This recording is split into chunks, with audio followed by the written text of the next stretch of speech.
So you really want to be able to walk through how to modulate anxiety for your child. And that may mean working for 15 minutes and taking a 3-minute break, working for 15 minutes and taking a 3-minute break, being able to really check in with how their anxiety is going.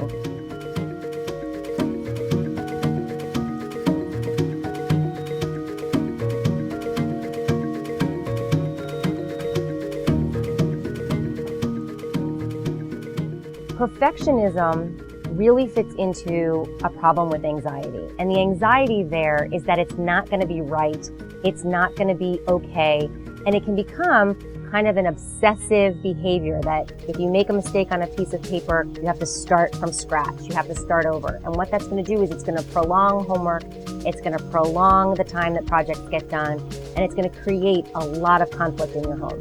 So you really want to be able to walk through how to modulate anxiety for your child. And that may mean working for 15 minutes and taking a 3-minute break, working for 15 minutes and taking a 3-minute break, being able to really check in with how their anxiety is going and really learning how to tolerate making a mistake. But if they don't have some coping skills on how to handle that, tolerating a mistake isn't going to happen. And again, if it keeps happening and you aren't able to help them, seek some professional advice who are going to give them some real concrete strategies on how to handle it.